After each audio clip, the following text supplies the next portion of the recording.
একটু তিলক সেবা করলেন না, একটু তুলসী মঞ্চের কাছে গিয়ে একটু হাত জোড় করে কই আরতি কীর্তন তো গান না। তাহলে বাবাজি আমার এই সবের থেকে আমার সব থেকে প্রিয় যারা, আমার সেই প্রিয় হলো আমার তিনটে ছেলে। আপনার তিনটে ছেলে খুব প্রিয়? তা ঠিক আছে, আপনার তিনটে ছেলেকে ডাকুন দেখি।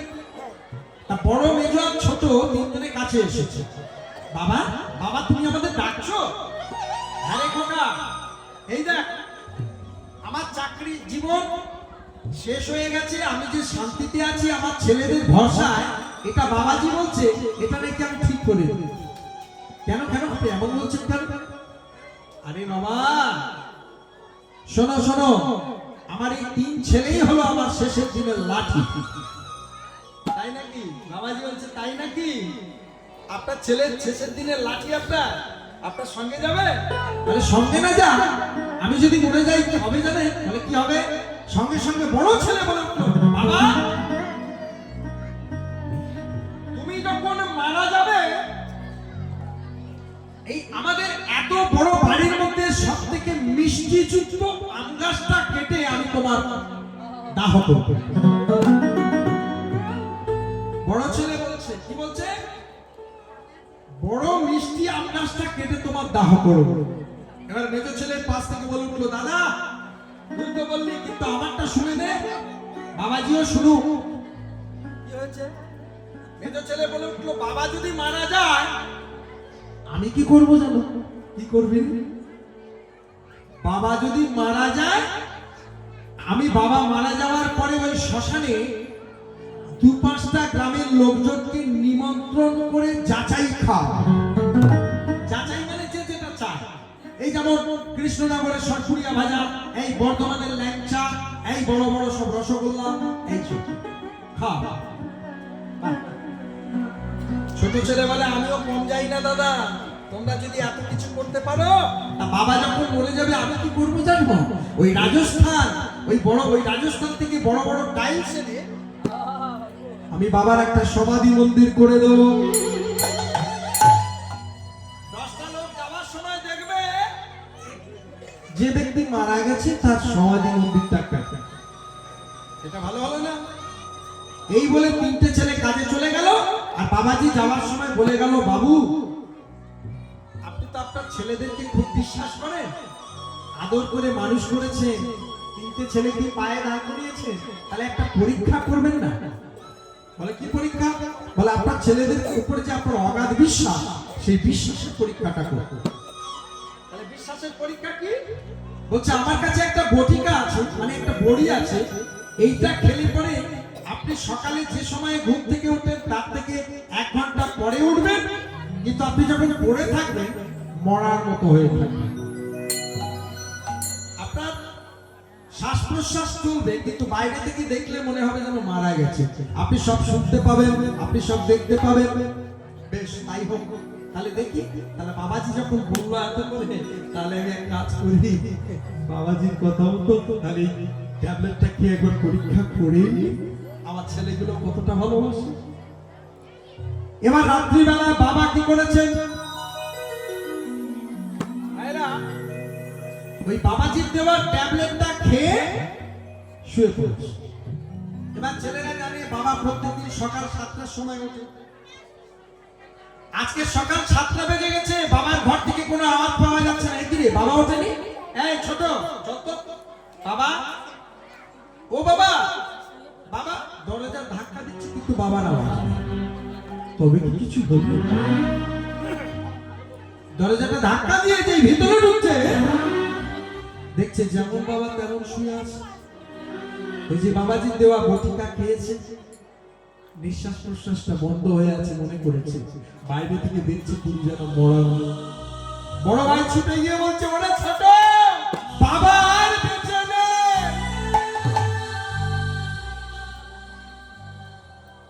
অনেকক্ষণ কান্নাকাটি করে না মানুষ, যদি কেউ মরে যায়, বাবা মরে গেলে ছেলেরা কি করে? কেঁদে কেন? পাশের লোকজন এসে, পাড়া থেকে লোকজন বলছে, আয় বাবা আয়, আর কাঁদিস না, বাবা মা কি চিরদিন কারোর বেঁচে থাকে রে? একদিন তো সবাইকে যেতে হবে না, বয়স হয়েছিল, কমে গেছে। ওনাকে সরকারের ব্যবস্থা করতে হবে কথা ছিল। একজন এসে বলছে, বাবু তুমি যে বলেছিলে তোমার বাবার সরকারের সময় যেন কি করবে? বলছে, হ্যাঁ বলে তো ছিলাম, কিন্তু বাড়ির মধ্যে সব থেকে মিষ্টি আম গাছটা কেটে যদি আমি আমার বাবার সৎকার করি, তাহলে বাবা কি মরে গিয়েও শান্তি পাবে?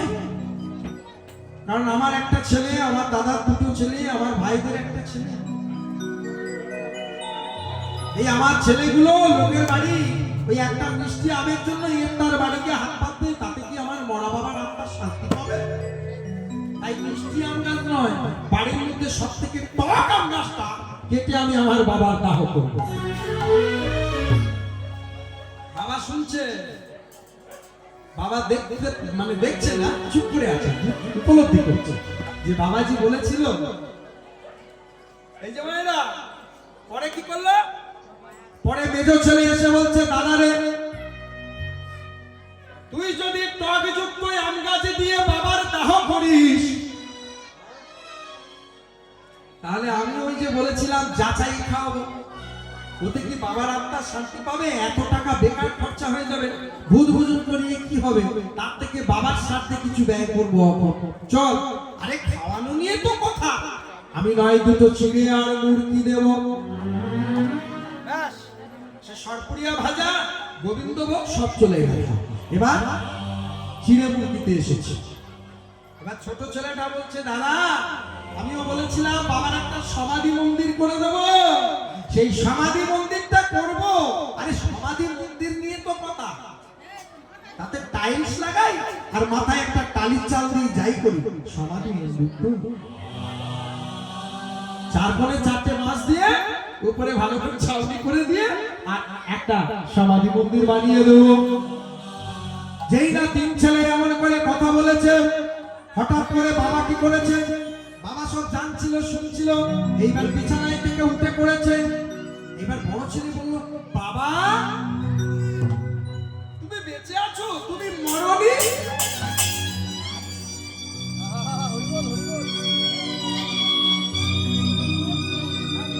এতদিন তো আমি মরেই ছিলাম,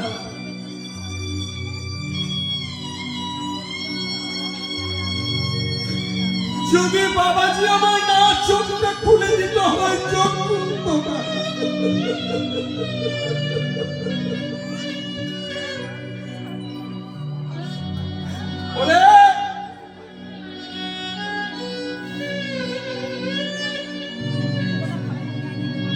বড় কথা,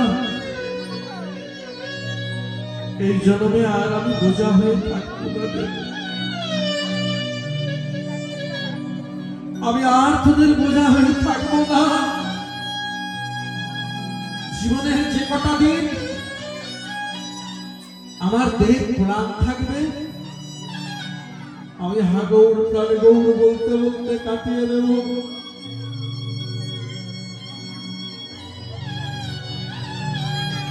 এই সারা জীবন সংসারের জন্য এত করলাম, এত ভাবলাম, সংসার থেকে কি পেলাম? সংসার থেকে শুধু দুঃখ ছাড়া কিছু পেলাম না।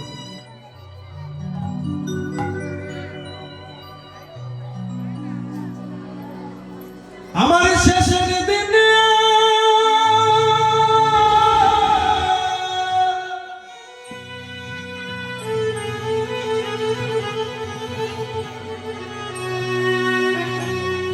সবাই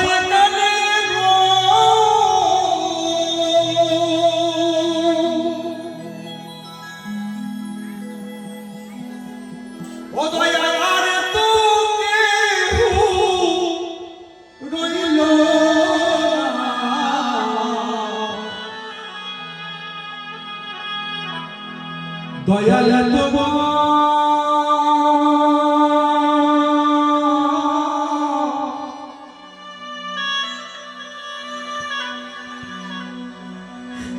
লীলা সমত লীলা সমত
যাকে এত আপন বলে ভেবেছিলাম, সেই আপন দিন অন্তে গিয়ে দেখলাম আপন পর হয়ে গেল গো।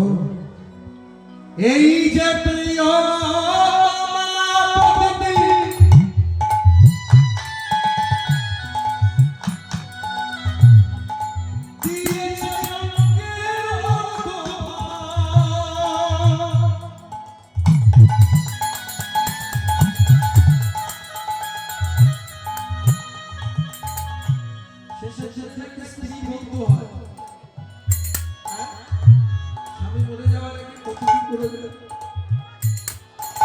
যারা বয়স ফেলে চলে যায় তাদের যদি সহধর্মিনী মানে স্ত্রী না থাকে খুব অসুবিধা, খুব অসুবিধা।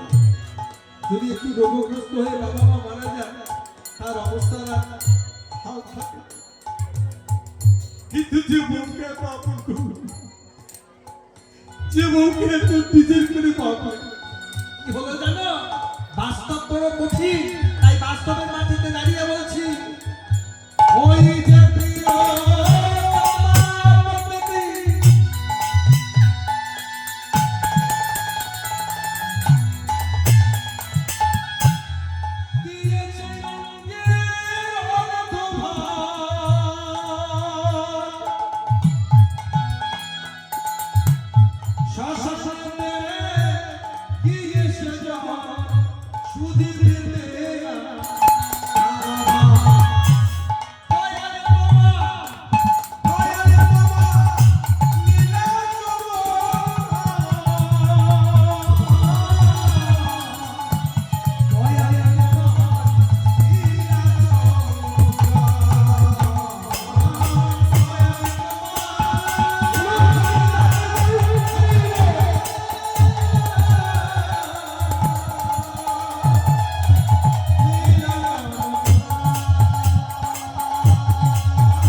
তুচ্ছ